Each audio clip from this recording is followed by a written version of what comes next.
Hello, my name is Simmer Sky. Welcome to my YouTube channel. Please subscribe and hit that notification bell. Let's get going, shall we? So today I am building what I am calling right now a European style home, but the name is definitely going to change and I'll let you know what that is at the end.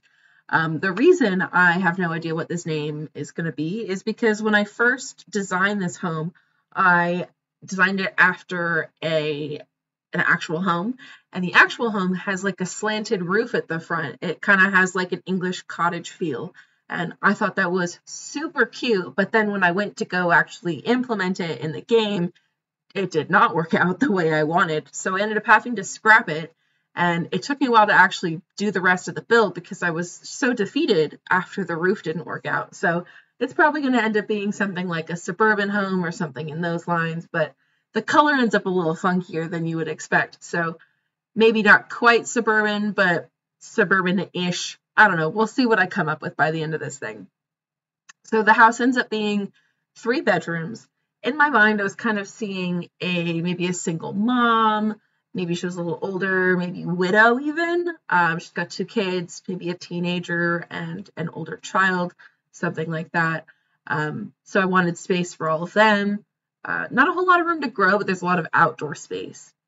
As I was doing this roof, again, like I said, I was super defeated after that slanted roof didn't work out. So I was like so dead set on making this somehow work.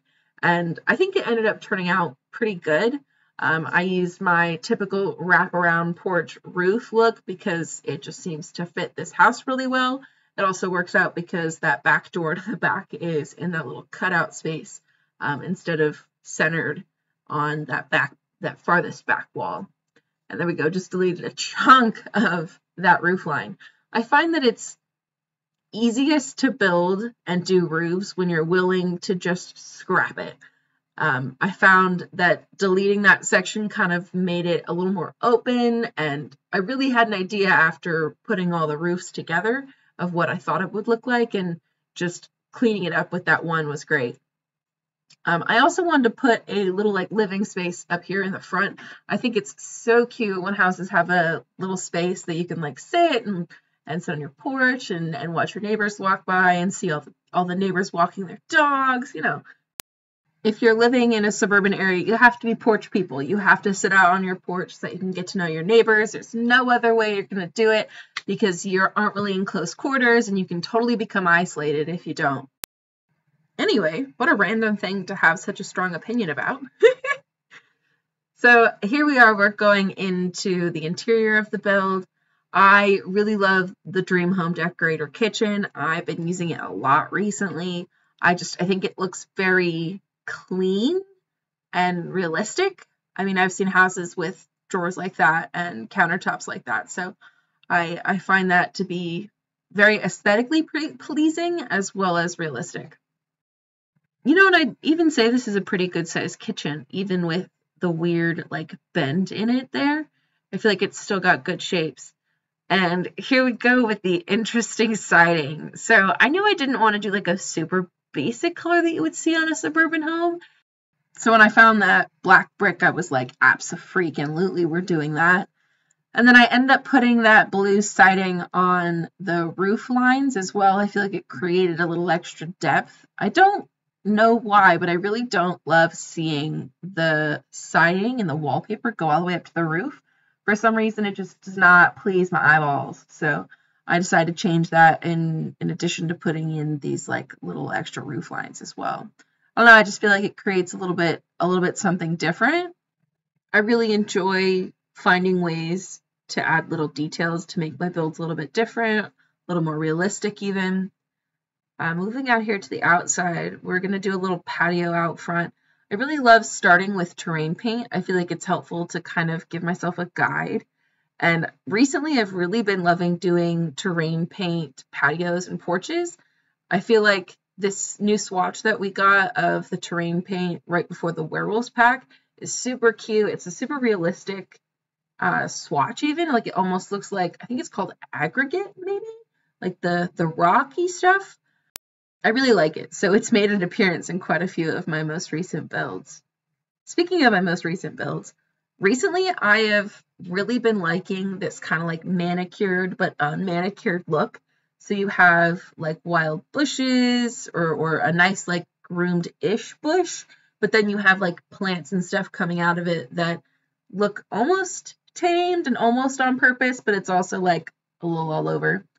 I also really like finding and picking out stuff that's around the landscape of the area that the home's been built. So I grabbed those trees originally and grabbed what's probably hydrangeas and a couple of those flowers, the bushes with the red flowers.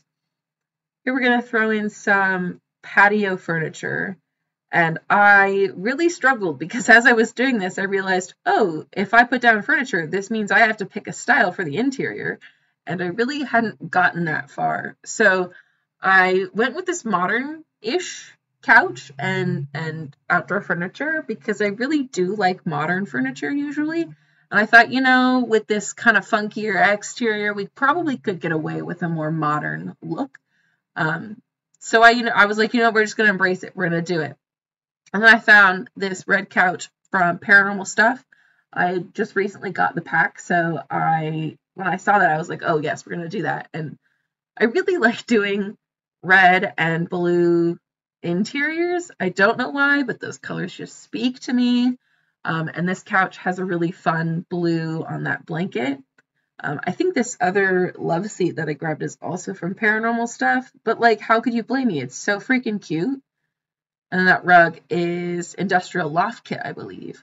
I got that kit in a giveaway, which was freaking amazing. I feel so lucky to have gotten that. And I love it because I feel like if I had an apartment, which I don't, unfortunately, I would want it to be a loft, and that would be the kind of style I go for. I will let you know, as I was doing this dining room, it took me so many tries and I cut out a lot of footage of me trying to find the right table and trying to find the right chairs and seeing, okay, am I going to make them match to the blue or the red, or am I going to leave them white? And it took me a very long time. I literally cut out probably 4 minutes of film sped up. Maybe not quite that much. Maybe like 2 minutes of film, but still, it was a lot. It was a lot. And that is the Parenthood swatch for the backsplash in the kitchen. I really like those tiles. I feel like there's a lot of different colors in there, so you could really embrace any different one of those. I mean, you can go with like the tan. That's what I ended up pulling for the kitchen, or not the kitchen, the bathroom floors. And I really think that there's a lot of wiggle room and a lot of room to play around with that swatch. I really feel like my favorite items in the game are ones that come with a variety of different swatches and different colors. So you can kind of mix and match, and even if you use them in multiple different builds, you can use a different color or even design it differently in the space. And I really like that a lot of different items do have that, but I wish that there were more. I really like that wall decoration. I believe it's from Dream Home Decorator. It's very cute. I really like the original swatch it comes in. It's like purple and blue and like gold. But there are so many cool and like funky colors in the other swatches that I've used that on a couple of builds in like surprising colors that I would not have expected it to come in. All right, so we're now moving into the primary bedroom.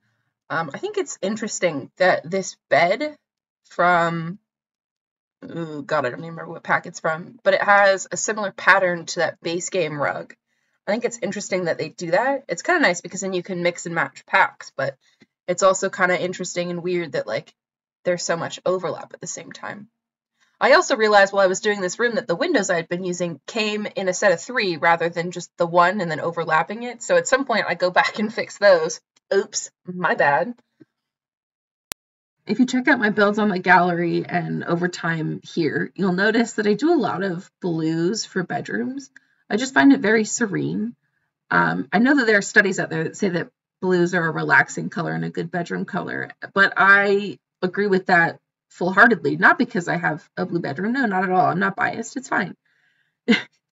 So here we are just kind of trying to mimic some of the terrain paint around the area.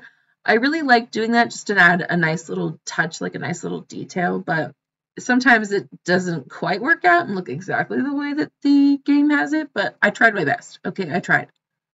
As you can see now, we're getting into one of the bedrooms. I figured this would be a bedroom for a toddler. Like I said, I thought this would be a single mother with her 2 kids. I didn't think of genders for the kids. I just kind of decided that she would have children. So I picked colors that could kind of go either way. If you want to download the home, you can obviously make changes for your individual families or what have you. So when I did this bedroom, I literally just kind of started by grabbing a bunch of different things in the color green and things that kind of matched and look good together. I have to be honest, kids' bedrooms elude me. For some reason, they are not my favorite builds to do. I would much prefer like an adult bedroom or even like a teenager's bedroom, but I still like how this turned out. And I like how the curtain is like that, where one side is up and the other one's down. To me, it looks like something I would do in my bedroom with just one side of them up so I can get like a little bit of light in, but there's also a little bit of privacy. So I thought that was kind of realistic. In the comments below, what colors do you usually do for your bedrooms? I'm curious to see what else other people like to do and what colors they gravitate towards. Now we're getting into the bathrooms. You'll notice I'm switching between the 2 bathrooms in the house. I don't usually change the color schemes in bathrooms. I tend to keep them the same just because I think that's pretty popular in bathrooms generally.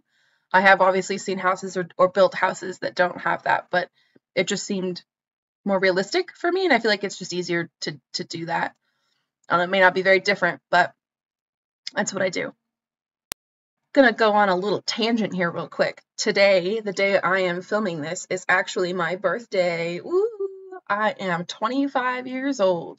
I feel quite old and also very young at the same time.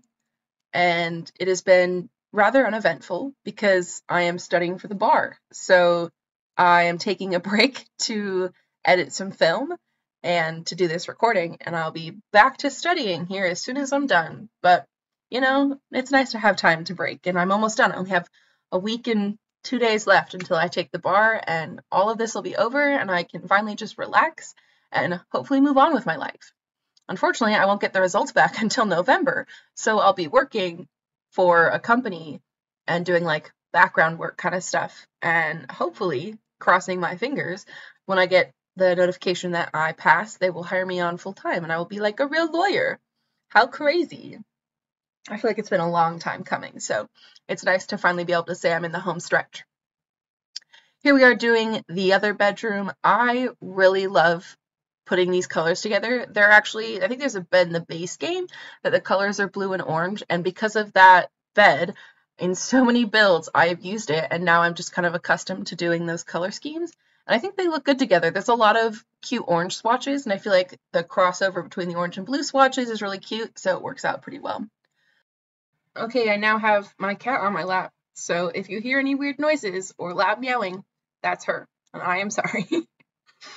So as we're doing the backyard here, I gotta be honest, I was not feeling the space at all. I had no inspiration. I didn't know what I wanted to do. This is a huge lot, and I figured it'd be good to put a pool in here, but we were already at like 50,000 simoleons, and I was like, this is a little much. So I figured going over that would be a little insane for a 3-bedroom, so we decided to hold off, and I just kind of furnished it so that you could have like some people over, a nice space to hang out, outdoor barbecue, space for the kids to play. So yeah, I'm actually going to talk through the screenshots for once this time because I kind of want your input.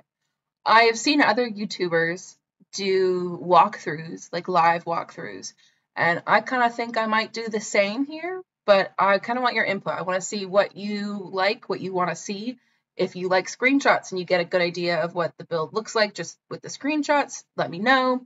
If you'd rather see a walkthrough, let me know about that too. Any input you have and what you might want to see, please let me know in the comments. Anyway, thank you so much for watching. I hope you enjoyed this build. I have named it Momma's Villa, and it is on the gallery. Please check it out. Leave a comment, like and subscribe, all those good things. I am sending you good vibes, and happy simming.